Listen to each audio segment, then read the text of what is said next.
खुलुमबाय स्टुडियो आं रबिन बसुमतारी 63 नं चापागुरि बियाबनि सिङाव गोदानै लुफुंजानो गोनां गोबां मावथांखिफोरखौ दिनै बेखेवनानै होदों मन्त्रि उरखावगोरा ब्रह्मआ।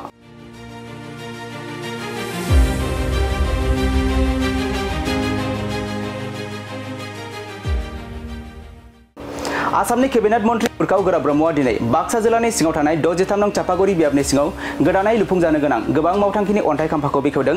बिथाङा दिनै बरबरि नेहरू एचएस स्कुलनि बिथायारि सानजथाय जौगाथाय लुनाय आरो बाक्सा जिल्लानि मसलपुराव थानाय गोजोनपुरिनि पार्कखौ लाफानानै जिम कम योगा सेन्टार, वेलनेस सेन्टार, रंजाग्रा मिरु आरो बिजाब बाख्रि, केफेटेरिया, आईसीबीपी लामा आरो पार्किं एरिया बायदि लुनाय, बरिमुगाव थानाय डाइट, बाक्सायाव हौवासा आरो हिन्जावसाफोरनि थाखाय आरसीसी हस्टेल लुनाय बायदिनि अन्थाइ खाम्फाखौ हाबाफारि बायदियै गायसनना होयो। बे हाबाफारियाव मुसलपुर जिल्ला इउपिएल दोलोनि लोगो आफादगिरि माइनुल आली, मुसलपुर नोगोर आफादनि लेङाइ बिथोनगिरि पिडब्लिउडीनि एसिस्टेन्ट इन्जिनियारजों लोगोसे गोबां दोलोनि दैदेनगिरि आरो रायजो राजाफोरखौ नुजाथिनायखौ नुनो मोन्दों।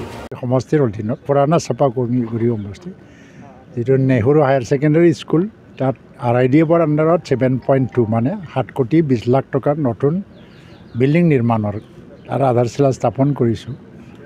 আৰু মছলপুৰ যিটো পাৰ্ক গজনপুৰী পাৰ্ক এইটো আটক ধুনীয়াকৈ মানুহৰ ব্যৱহাৰৰ যোগ্য কৰিবৰ কাৰণে 2 কোটি টকা ৱেলফেয়াৰ বৰ্ডলেণ্ড ডিপাৰ্টমেণ্টৰ তৰফৰ পৰা ধৰা হৈছে। এইটাৰ আধাৰশিলা মই ইতিমধ্যে কৰিলোঁ। আৰু BEd কলেজত হোষ্টেল আৰু এডমিনিষ্ট্ৰেটিভ বিল্ডিং তাৰ এটা টকা মঞ্জুৰি হৈছে, তাৰ আধাৰশিলা কৰিব গৈ আছোঁ মই। আৰু ডুমনিত যিটো চাহ বাগানৰ লাইনৰ ৰাস্তা এইটো উন্নয়নৰ কাৰণে মুখ্যমন্ত্ৰীয়ে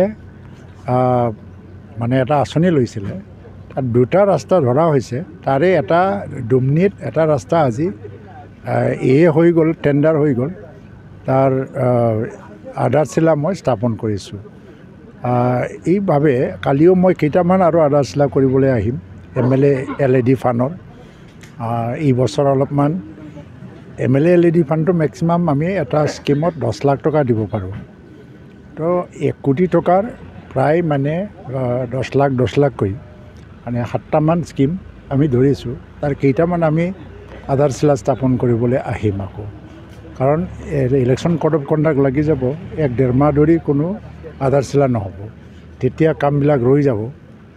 তো যিয়ে নহওক মছলপুৰ জিলাৰ বাক্সা বৰ্তমান বাক্সাত চাপাগুৰিৰ অধীনত মুখ্যমন্ত্ৰীৰ যিটো পকীপথ নিৰ্মাণ আঁচনি বা উন্নীতকৰণ বা নৱীকৰণ ইয়াৰ আঁচনিবিলাকৰ আণ্ডাৰত প্ৰায় 33টা ৰাস্তা ধৰা হৈছে। আৰু তাত পকা ৰাস্তা আৰু চেন কেবলৰ 2টামান আছে আৰু ৰিপেয়াৰিং আছে কেইটামান। এই হিচাপত প্ৰায় 33টামান ৰাস্তা ধৰা হ'ল। আন্তঃগাঁথনিৰ ক্ষেত্ৰত যথেষ্ট মানে হ'ল চাপাগুৰি সমষ্টিত, যদিও বহুতকেইটা ৰাস্তা আৰু বনাব লগা আছে। তো কিছুমান নিৰ্মাণৰত অৱস্থাত আছে, কিছুমান নিৰ্মাণ কাৰ্য সম্পূৰ্ণ হৈ গ'ল। তাৰ লগতে আছাম মালাত 2টা ৰাস্তা আমি পাইছোঁ। এটা নিৰ্মাণৰত অৱস্থা বৰমাৰ পৰা নিকাচিলৈকে 22 কিলোমিটাৰ, আৰু এটা নতুনকৈ ধৰা হৈছে কুৱেৰী চক টু অঞ্চলী। এইটো এতিয়ালৈকে টেণ্ডাৰটো সম্পূৰ্ণ হোৱা নাই, হ'বলৈ গৈ আছে। আৰু এই ৰাস্তাবিলাক হোৱাৰ পিছত যাতায়াতৰ ক্ষেত্ৰত আমাৰ যথেষ্ট উন্নতি হ'ব। ঠিক তেনেকৈ স্কুল বিল্ডিং ৰিপেয়াৰিঙৰ পৰা আৰম্ভ কৰি নতুনকৈ নিৰ্মাণ কৰা হস্পিটেলৰ, ডিষ্ট্ৰিক্ট হস্পিটেলৰ প্ৰায় 20 কোটি টকা আন্তঃগাঁথনিৰ বাবে পইচা আমি পাইছোঁ।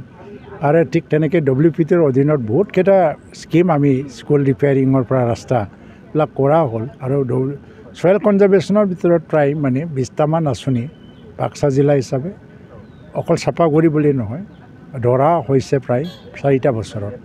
ঠিক আৰু বহুত ক্ষেত্ৰত আমি এনেকৈ ডেভেলপমেণ্টৰ কাম কাজ কৰিছোঁ, যদিও 4.5টা বছৰত মই এইটো সম্পূৰ্ণ কৰিব পৰা নাই। বহুত দাবী দাৱা এতিয়াও আছে, আৰু 5টা বছৰত প্ৰায় এনেকুৱা দাবী দাৱাটো পূৰা কৰাটো সম্ভৱ নহয়।